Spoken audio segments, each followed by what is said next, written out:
like to talk to you about today is demystifying cybersecurity. So I'm the Chief of Cyber Operations at Army Material Command out on Redstone Arsenal. And while I work on these issues every day, probably a lot of folks don't see anything or hear anything about it until they turn on the news and see something about hacking or breaches or all these things that we're dealing with on a daily basis now. And it's scary. It really is. And so folks say, okay, I'm not important enough to have an attacker come after me. Or, I don't have anything that's valuable to them anyway. And what I want to disabuse you of is that notion. You are important and you do have things. You have access to your job, you have access to your bank account, you have access to the ability to be a cog in the larger wheel that might be a botnet. And so what I would like to quickly impart upon you today are a set of analogies, some security behaviors to help you understand why what you're doing is no different than any other good security behavior you might have. The theme of this conference is transformation. So I would like to leave you with some transformed thoughts about your importance in the realm of cybersecurity. So security behaviors. So you do things on a daily basis that are security behaviors, whether you realize it or not. You don't go out of your house, most likely, without locking your door. You don't go down a dark alley without thinking about whether you should be there. So we impart these security behaviors on our daily lives without necessarily thinking about them because they're common sense. Why would an attacker go down your chimney to gain access to your house if you leave your front door wide open? Yet, in many cases, and we're going to talk about some of these, in many cases, we leave the front door wide open all the time and simply don't think about it because that cyber stuff is super weird. So the hint from the first slide, cyber is actually the less important word in cybersecurity. Security, good security behaviors. So I'm going to give you a set of analogies for you to ponder over. Passwords.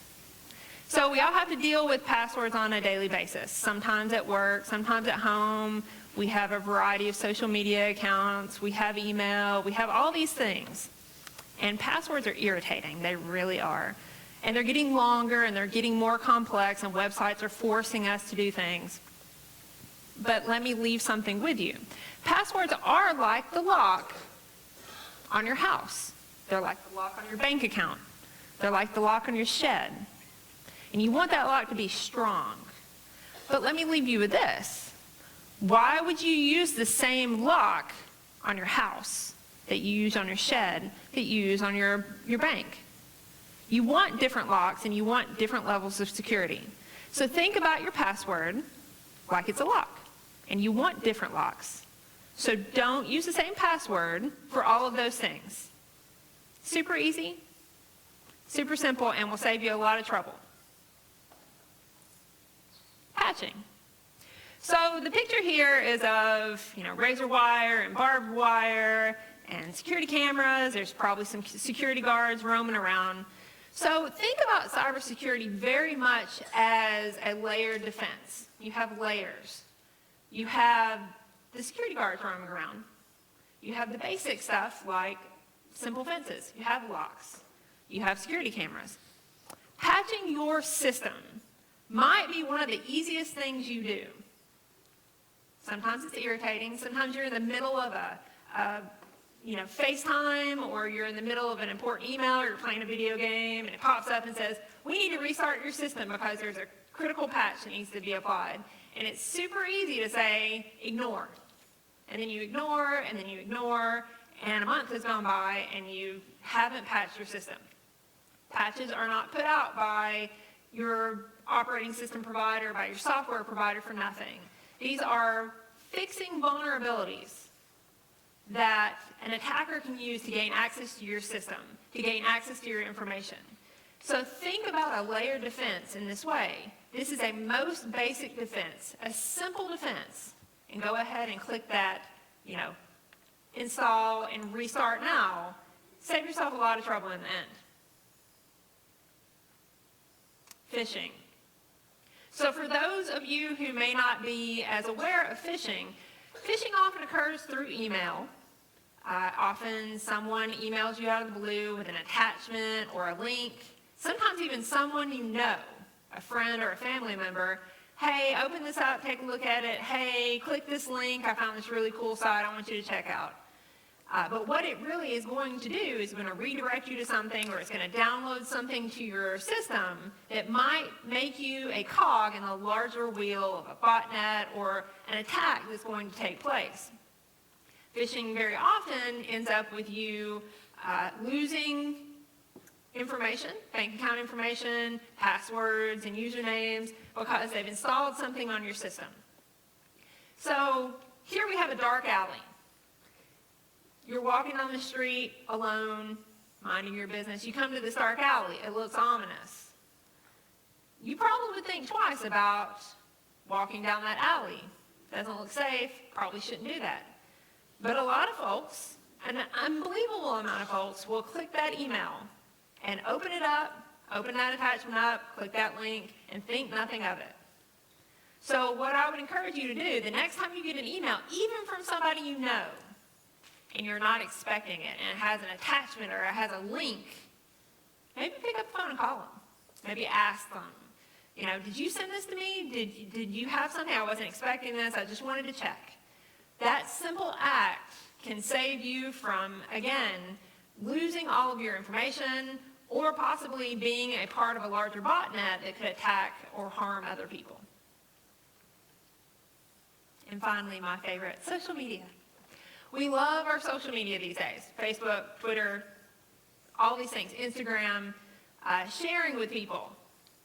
Sharing the things that we're doing in our lives, sharing about our kids and our family. I understand. I would tell you, though, the analogy here is a club, a nightclub. You walk into the nightclub, you want to meet people, you want to have a few drinks, spend some time with friends. You would not go into that nightclub and tell everybody there, hey guys, I'm going to be out of the country for the next 2 weeks on vacation. Or hey guys, here's all about my personal life. Here's where I'm at. Here's what I'm doing. Here's what I do for a living. I work at this place. So why do we do it on social media? Because I'll tell you, I guarantee the vast majority of you haven't looked at your privacy settings lately, and you're wide open to everyone. So I go back to the original statement I made. I'm not important. No one would want my information. Absolutely they would. Breaking in your house, breaking in your bank account, stalking your kids, it's all happened. So think about that the next time you post on social media where you're going to be or what you do or something about work. Furthermore, I would really encourage all of you to go tonight, check your privacy settings. Maybe limit the scope of the information that's shared. Limit it to people you actually know or keep it private. Your birthday, that's a nice thing for people to know, except for it is also very often a password hint to gain access to your passwords on websites. Think about that. So in closing, what I will tell you, think about your security behaviors. The simple things that you do in your daily life. You wouldn't walk down a street in the dark, alone, no lights. So why don't we continue to behave these ways? Transform your behavior and be a part of the solution and not a part of the problem. Thank you.